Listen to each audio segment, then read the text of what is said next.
Disaster management fund को लेके काफी महत्वपूर्ण जो है स्टेप हुआ है कि सरकार की तरफ से उन्हें ऑपरेशनलाइज कर दिया है कि आम नागरिक भी नेशनल डिजास्टर रिलीफ फंड में पैसा अपना जमा कर सकता है। इंटरेस्टिंग बात यह है कि जब बना था ऑलमोस्ट 15 साल पहले इसमें ये प्रावधान था, लेकिन इसे चालू नहीं किया गया था। एक कोई फैसिलिटी नहीं थी जिसमें आम नागरिक अपना पैसा जमा कर सकता है, इस पूंजी में डाल सकता है ताकि डिजास्टर में इसका जो है उपयोग पे किया जा सके। हमारे साथ जुड़ रहे हैं इस पूरे मामले में बातचीत करने के लिए कॉमोडोर लोकेश बत्रा जो मुंबई से जुड़ रहे हैं और ब्रिगेडियर विनोद दत्ता जो दिल्ली से जुड़ रहे हैं। बहुत बहुत शुक्रिया आप दोनों का हमसे बातचीत करने के लिए। सबसे पहले मैं कॉमोडोर बत्रा से एक तरीके से आपको बधाई देना चाहता हूं क्योंकि आपके पहल से ही शायद ये हुआ है, क्योंकि आप काफी समय से आप लगे हुए थे डिपार्टमेंट से, केंद्र सरकार से आपकी शायद ये आग्रह थी कि इसे ऑपरेशनलाइज किए। थोड़ा बताएं संक्षेप में कि एग्जैक्टली क्या था ये और अड़चन क्या थी अब तक। देखिए, अड़चन ये समझ में नहीं आ रही, ये भी एक अचंभा है कि 15 साल अगर चीज नियम ये नहीं बना कि पैसा कैसे देना, मॉडलिटीज नहीं थी कि कैसे करना और रूल नहीं बने थे। तो जब मैं ये देख रहा था डिजास्टर मैनेजमेंट एक्ट को, क्योंकि मैं भी इन्वॉल्व था अपने सर्विस टाइम पे भी इसी इशू में, तो मैंने सडनली मेरी नजर में आया कि इसमें एक सेक्शन 47(1)(b है जो ये कह रहा है कि grant can be given by individual and institutions. And when you looked at the meaning, it means even contribution can be done by institution or individuals. Having seen that, I sent a mail to Member Secretary, National Disaster Management Authority, NDMA. I had a talk with him within 24 hours of this, and he said, what you are saying is right, but we haven't got the yet modalities how you can pay, but we'll take up this matter. Having said that, I sent a reminder because I had not heard. I expect as a citizen charter, I must get a reply whatever I do.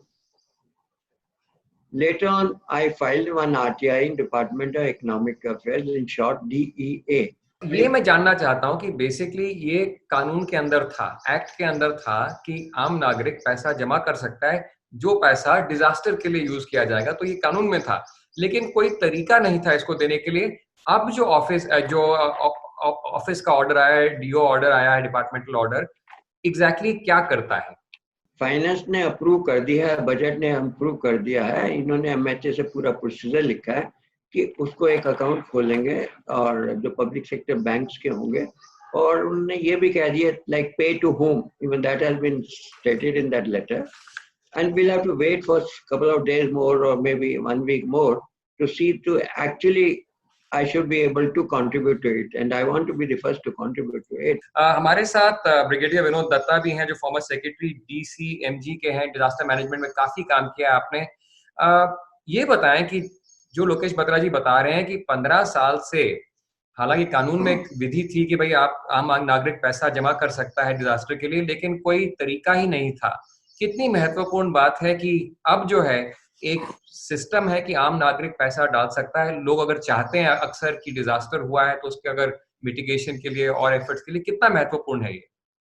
देखिए, ये बड़ा अच्छा कदम है, क्योंकि अभी आप ये देखिए कि डिजास्टर मैनेजमेंट एक्ट 2005 में अमल में आया और 15 साल हो गए हैं। अभी भी कई स्फेयर्स ऐसे हैं, चाहे वो रिलीफ या रिस्पॉन्स से मुतल्लिक हो, और 2008 के बाद डिफेंस फोर्सेस को कोई पैसा दिया नहीं गया है डिजास्टर मैनेजमेंट के लिए।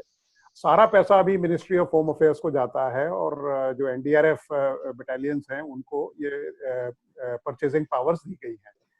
पहले जो पैसा आता था वो जो जिस फंड्स में जाता था, तो इंडिविजुअल जो कंट्रीब्यूट कर रहा है या जो ट्रस्ट कर रहे हैं या जो इंस्टीट्यूशंस कर रहे हैं, उनको ये नहीं पता लगता था कि मेरा पैसा गया कहाँ और क्या उसका यूटिलाइजेशन हुआ। अभी 15th जो अपना फाइनेंस कमीशन है उसके तहत इसको रीमॉडिफाई या रीफॉर्मेट किया गया है। देखिए, डिजास्टर मैनेजमेंट एक्ट 2005 के तहत आपने 3-4 फंड्स का गठन किया था, जैसे एनडीआरएफ था, उसमें एसडीआरएफ था, state disaster response fund, capacity building, mitigation. लेकिन दुर्भाग्य ये रहा कि मिटिगेशन और कैपेसिटी बिल्डिंग में कोई बहुत ज्यादा पैसा दिया नहीं गया। क्या आपको लगता है कि इस तरीके से अब ये कर दिया गया है तो शायद लोग मोर फ्रीली पैसा दे सकते हैं, देना चाहेंगे ऑब्वियसली, एंड और पैसा आएगा ताकि डिजास्टर मिटिगेशन रिलीफ एंड बाकी जैसे आपने कहा जो सबस्ट्रीम है, क्या उसमें थोड़ा हेल्प मिलेगा, एड मिलेगा उसका? बिल्कुल मिलेगा। देखिए अभी जो नई गाइडलाइंस इशू हुई हैं उसके तहत अभी आप प्री डिजास्टर में भी एक्सपेंडिचर कर सकते हैं। पहले it was basically relief and rehabilitation, तो अभी मिटिगेशन को 20% उसमें दिया गया है और 80% for relief and rehabilitation and such like activities. तो अभी जिस तरह से देखिए प्री डिजास्टर फेज में अभी we have that kind of technology कि हम प्रेडिक्शंस कर सकते हैं अर्थक्वेक वगैरह को छोड़ के, तो हम वो पैसा आप उसको इस तरह से डाइवर्ट या यूटिलाइज कर सकते हैं जिससे हमारी कैजुअलिटीज हैं या जो loss of life and property है उसको हम काफी मिटिगेट कर सकते हैं। दूसरा जो शेयरिंग पैटर्न है उसको ध्यान में रखा गया है, क्योंकि अभी जो शेयरिंग पैटर्न रखा है आपने जो रखा है 75:25 है, और जो नॉर्थ ईस्टर्न स्टेट्स हैं उनके लिए 90:10 है। तो ये बड़ा वेलकम स्टेप है, क्योंकि देखिए जो इंडिविजुअल, जो ट्रस्ट या जो इंस्टीट्यूशन या जो ऑर्गेनाइजेशन या इदारा पैसा देता है वो ये जरूर जानना चाहेगा कि साहब मेरा पैसा लगा कहाँ, और ये नहीं होना चाहिए कि that money has been mismanaged, because policies framework की भारत में कोई कमी नहीं है, केवल जो कमी है वो इम्प्लीमेंटेशन की है। 15 साल लग गए बनाने के लिए, ऐसा क्यों, इतना समय क्यों लगा आप? ये तो बिल्कुल देखिए देयर इज टोटल इनसेंसिटिविटी जो गवर्नमेंट की तरफ से है। आप ये देखिए 15 साल मैंने काफी डिजास्टर मैनेजमेंट में काम किया है, रिलीफ और रिस्पांस में। 15 साल हो गए हैं, आज कोई भी वेयर हाउसिंग फैसिलिटीज आपके पास नहीं है। At the drop of hat वो डिफेंस फोर्सेस को अप्रोच करते हैं। 2008 के बाद मैंने आपको बताया था कि डिफेंस फोर्सेस को कोई पैसा नहीं दिया गया है। कुछ हमारी डिजास्टर रिलीफ ब्रिक्स हैं, वो they are lying in a sad state of neglect, मतलब क्योंकि पैसा आ नहीं रहा तो जो सशस्त्र सेनाएं हैं वो अपने फंड से उनको पूरा करती हैं, क्योंकि जब देश को इस चीज की जरूरत होती है तब आप ये नहीं कह सकते कि साहब ये मेरा फंड है या इस फंड को मैं यूटिलाइज नहीं करूंगा, क्योंकि जब भी इस तरह की कोई आपदा आती है तो वो नेशनल इमरजेंसी है, वो नेशनल कॉज है, और उसमें मेरा, आपका या किसी तीसरे का ये नहीं देखा जाता है। और सशस्त्र सेनाएं इसके लिए हमेशा जानी जाती हैं कि वो अपनी जान दे सकती हैं और रिसोर्सेस को कभी अपने पास नहीं रखेंगी और उनको हमेशा यूटिलाइज करेंगी, चाहे हमारे पास रिसोर्सेज हों या ना हो। नहीं, आपने इम्पोर्टेंट पॉइंट आपने कहा कि रिसोर्सेज ना भी हो, लेकिन किस तरीके से, दत्ता साहब का ये इम्पोर्टेंट पॉइंट है कि डिजास्टर है उसके लिए अगर आप पहले कोई प्रिपरेशंस कर लें तो जो डैमेज होता है डिजास्टर का वो कम हो सकता है। कुछ प्रिवेंटिव अगर मेजर्स हो, जैसे उन्होंने कहा वेयर हाउसिंग फैसिलिटी वगैरह हो, जैसे अब कोविड को लेके ही सबसे बड़ा प्रॉब्लम है कि हॉस्पिटल्स बेड्स की कमी है, डॉक्टर्स की कमी है, फैसिलिटीज कहाँ आप तैयार करें, आइसोलेशन फैसिलिटीज की प्रॉब्लम हो रही है। तो अगर अगर वेयर हाउसिंग होते या अगर कोई इंफ्रास्ट्रक्चर तैयार होता, बत्रा साहब आपके हिसाब से ये कितना इम्पोर्टेंट और सिग्निफिकेंट स्टेप है? देखिए मैं ये कह रहा हूँ कि ये स्टेट डिजास्टर मैनेजमेंट अथॉरिटी भी है और नेशनल भी है। ये डिजास्टर रिस्पॉन्स फंड, अगर आप इस पर जो कल नोटिस इशू हुआ और अदर नोटिफिकेशन नहीं है, ऑफिस मेमोरेंडम जो इशू है उसमें सेम गाइडलाइन स्टेट्स को भी कहा गया है। Regarding your distribution का money है, there are two type of funds. One is a disaster response fund under section 46 and then disaster mitigation fund. पर ये clause जो है सिर्फ disaster response fund के लिए।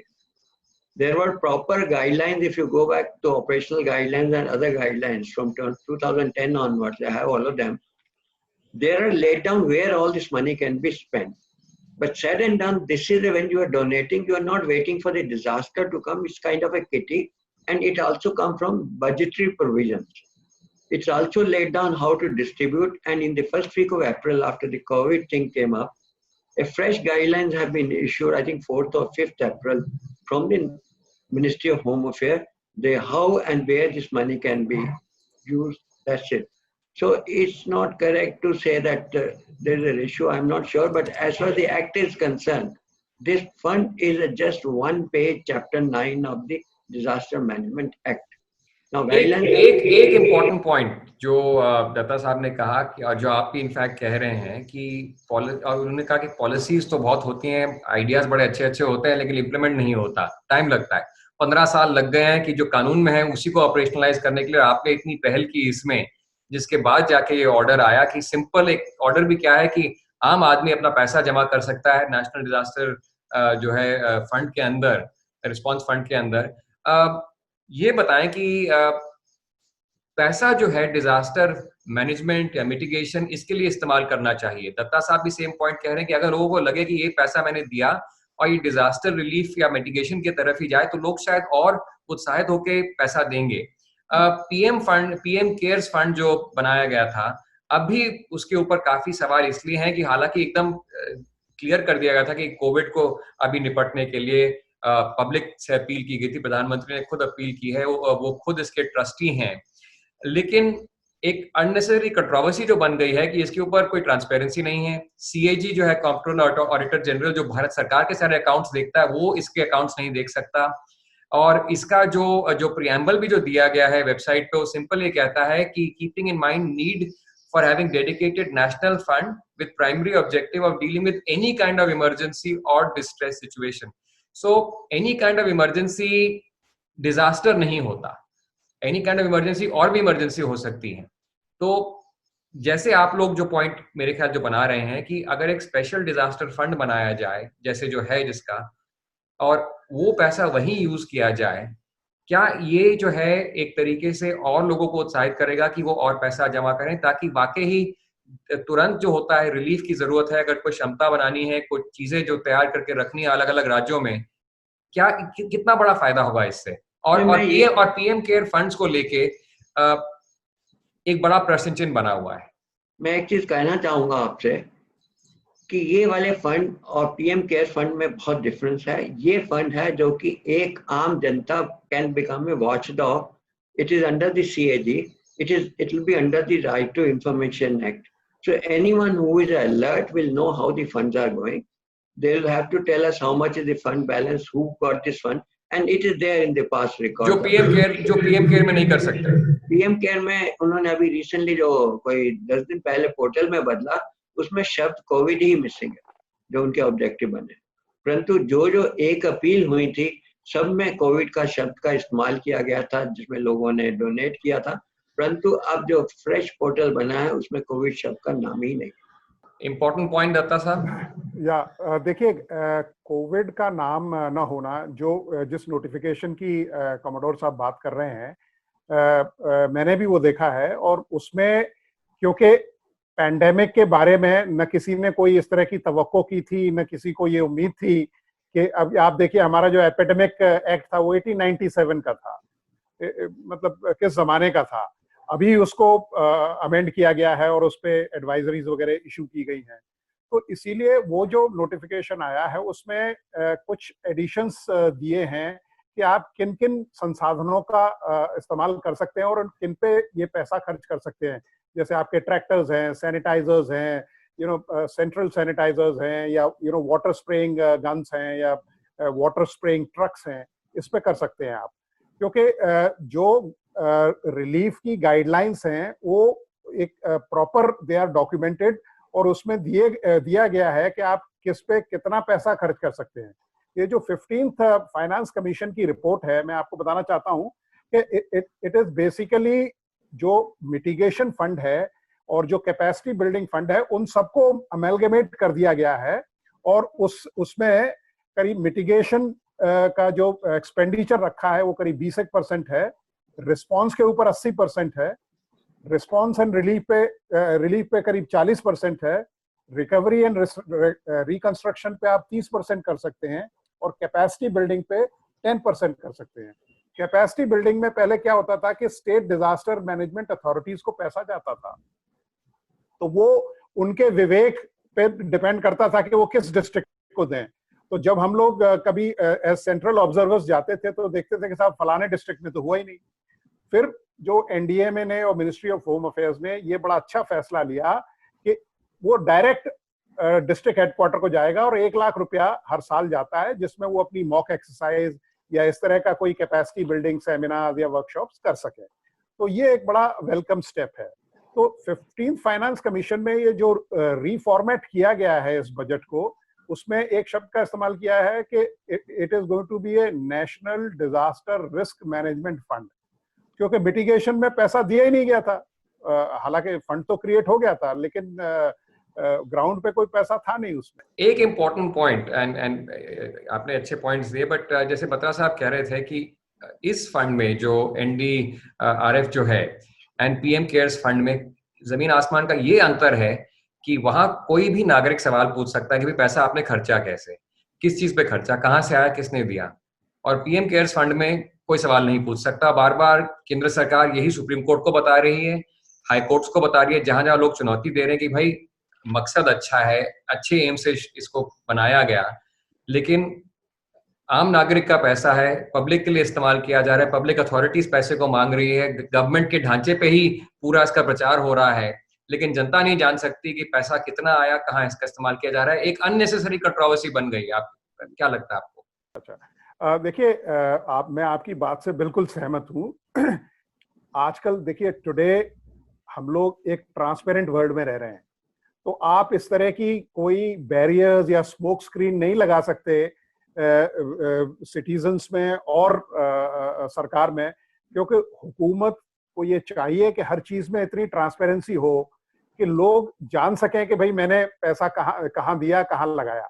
सिटीजन विल ऑल्सो फील, उसको भी लगेगा कि मैं सोसाइटी में इंक्लूसिव हूँ, मैं गवर्नेंस में इंक्लूसिव हूँ, कि मैंने चाहे 100 रुपए दिए हों, उसको भी लगता है कि भाई मेरे 100 रुपए सही जगह पे, सही मात्रा में और सही लोगों को मिले हैं।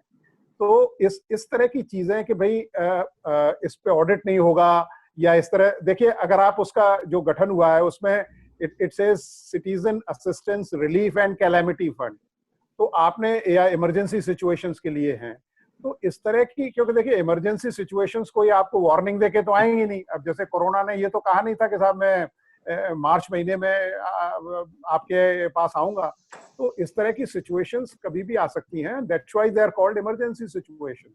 तो मेरा गवर्नमेंट से दरख्वास्त यही रहेगी कि इसमें बदस्तूर ट्रांसपेरेंसी रखें और लोगों को बताएं कि साहब ये पैसा आपसे 1000 रुपए आए, 500 रुपए हमने यहाँ खर्च किए, 300 यहाँ किए, 200 रुपए हमारी किटी में है, और जब भी इस तरह की कोई जरूरत होगी तो उसको इस्तेमाल किया जाएगा। तो ये अननेसेसरली अवॉइडेबल सिचुएशन है, जिसको हम we can iron these kings. We can iron these kings. Batra साहब, फाइनल वर्ड्स आपसे कि इसको लेके आप शायद पहला डोनेटर बनना चाहते हैं इसमें, और PM केयर फंड को जो लेके जो दत्ता साहब भी बात कह रहे हैं कि एक अननेसेसरी कंट्रोवर्सी जो है, जो बार बार एक तरीके से केंद्र सरकार उसको डिफेंड किए जा रही है सुप्रीम कोर्ट में, हाई कोर्ट में, कि जी कोई केस ही नहीं बनता ट्रांसपेरेंसी का इसमें। ये कंट्रोवर्सी अगर सरकार चाहे जल्दी रद्द करे, खत्म करे, ताकि लोगों का मनोविश्वास एकदम जो बना रहे फंड के ऊपर।